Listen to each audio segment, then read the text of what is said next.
torturing my son. Mr. Story, tell me, man. That torturing my son, man. I got 2 sons.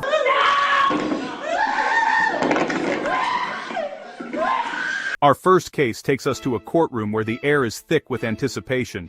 An 18-year-old man, his identity protected due to his age at the time of the offense, faced sentencing. He was an accomplice in a dangerous scheme, a modern-day honey trap, orchestrated through a dating app.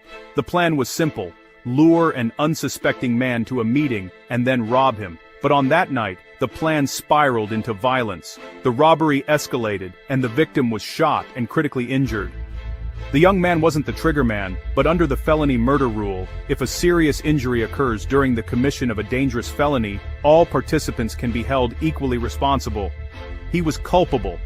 He was facing a significant sentence for a crime that carried the weight of an adult conviction.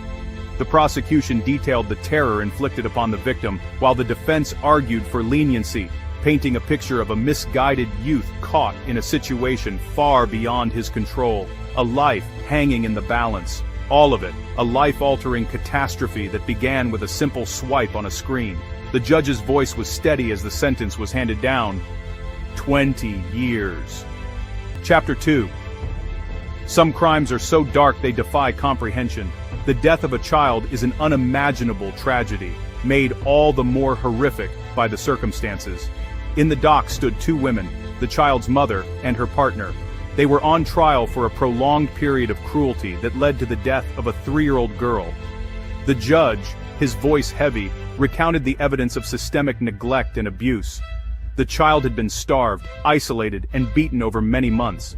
The partner, identified as the primary abuser, showed no emotion as she received her sentence. Life, without the possibility of parole. Her expression remained chillingly blank, but as the judge turned to the mother, preparing to sentence her for her failure to protect her own child, a switch flipped. Before her own sentence could be fully read, she lunged toward her co-defendant, her face a mask of fury. "You did this! It's all your fault!" she screamed, a torrent of rage and blame. In an instant, the somber courtroom erupted into chaos. Jaleel Hoskins stood before a Michigan judge, convicted of murder during a robbery gone wrong. The courtroom was heavy with tension as the judge delivered the sentence, life without the possibility of parole. The finality of the words seemed to hit Hoskins all at once. "I'm innocent!" he roared, desperation and fury cracking his voice. A 19-year-old killer, already serving time, faced a parole board with an unnerving smirk. The victim's family spoke of their unending loss and begged the board to keep him locked up. Their emotional pleas were heard. Parole was denied. Relief rippled through the room, and Juan Rodriguez, a father from the Bronx, lived a waking nightmare. On a hot day, in a devastating lapse of memory, he forgot his 1-year-old twins in the back seat and went to work. By the time he returned, they were gone. Luna, Phoenix.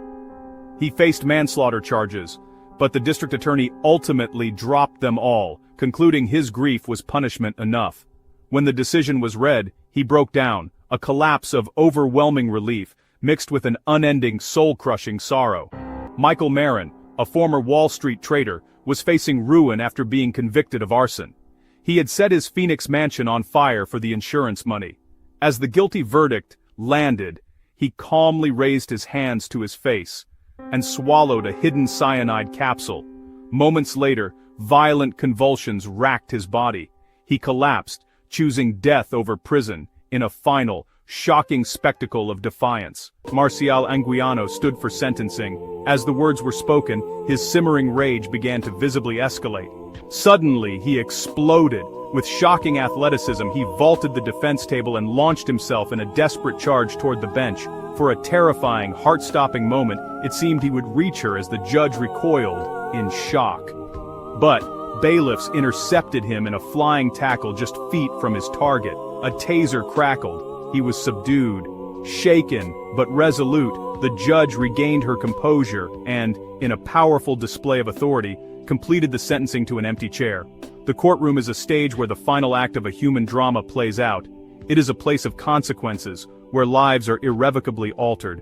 Sometimes that act is a loud, chaotic rejection of fate, from a teenager's collapse under the weight of his future, to a father's cathartic sobs of relief, to a disgraced millionaire's final, desperate act. These are windows into the darkest moments of a person's life, revealing the unfiltered, often painful human cost of justice. Well, there you guys have it. If you want part 2 of the stories behind the vaults, subscribe and turn on notifications.